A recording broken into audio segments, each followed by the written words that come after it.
Good day and welcome to JNN Headline News. I'm Cody-Ann Barrett. In the headlines at this time, the owner of an apartment complex in Mandeville reportedly locked himself inside a section of the apartment and set it on fire on Wednesday. Firefighters have been trying to gain access to the area as they fear the 84-year-old owner is dead. Neighbors say they had to rescue the helper from the blaze.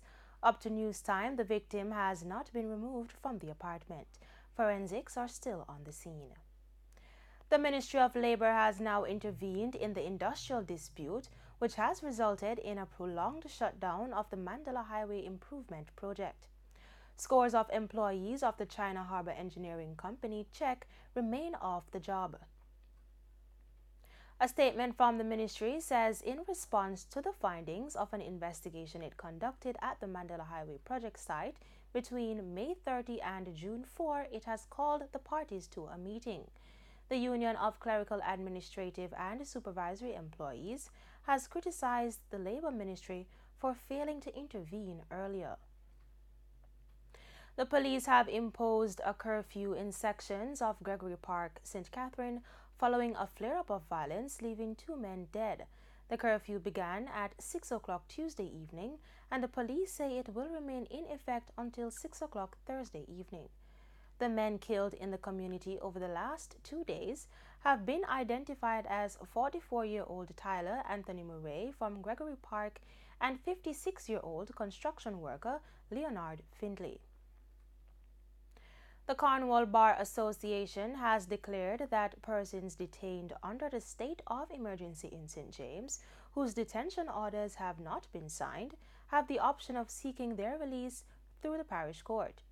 President of the association, Stacey Ann Young, says this is based on an order made by the Emergency Powers Review Tribunal. Concerns about the jurisdiction of the tribunal without signed detention orders were raised on April 5. The police have charged a man who is believed to be a major player in the illegal drugs for guns trade, who was allegedly held with $1.9 million worth of ganja.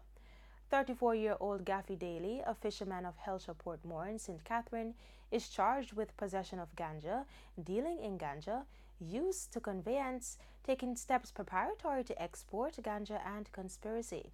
He is scheduled to appear before the St. Catherine Parish Court on Tuesday, June 12. Dancehall artist Mavado is being asked to turn himself in to the police for questioning. The artist, whose given name is David Brooks, is being asked to report to the Constant Spring Police Station. A release from the Jamaica Constabulary Force Corporate Communications Unit says the police believe Mavado can assist with an ongoing investigation. It's understood that the incident took place after both men were involved in a dispute in the community. Anyone knowing his whereabouts is being asked to contact the Constant Spring Police at 924-1421, Police 119 emergency number, or the nearest police station. The St. Catherine Municipal Corporation on Tuesday passed a resolution calling for the naming of a portion of the North-South Highway in honor of former Prime Minister Portia Simpson Miller.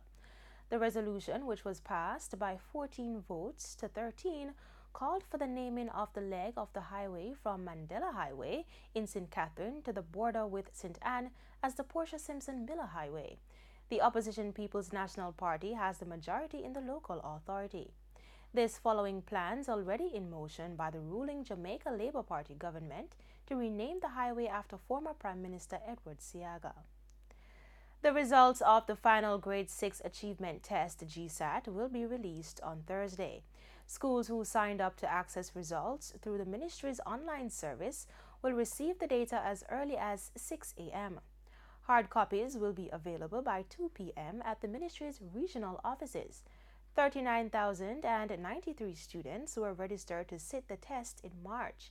GSAT will be replaced next year by the Primary Exit Profile (PEP). And in international news, the White House has assembled the paperwork to pardon dozens of people, signaling that U.S. President Donald Trump is ready to apply his constitutional power and intervene in some instances where he believes the Justice Department has overstepped. The administration has reportedly prepared the pardoning paperwork for at least 30 people. One of those is Alice Johnson, the 63-year-old Tennessee woman who was sentenced to life in prison in 1996 on charges related to cocaine possession and money laundering. And that's it for Headline News. Join us at 8 p.m. for more details in Frontline News.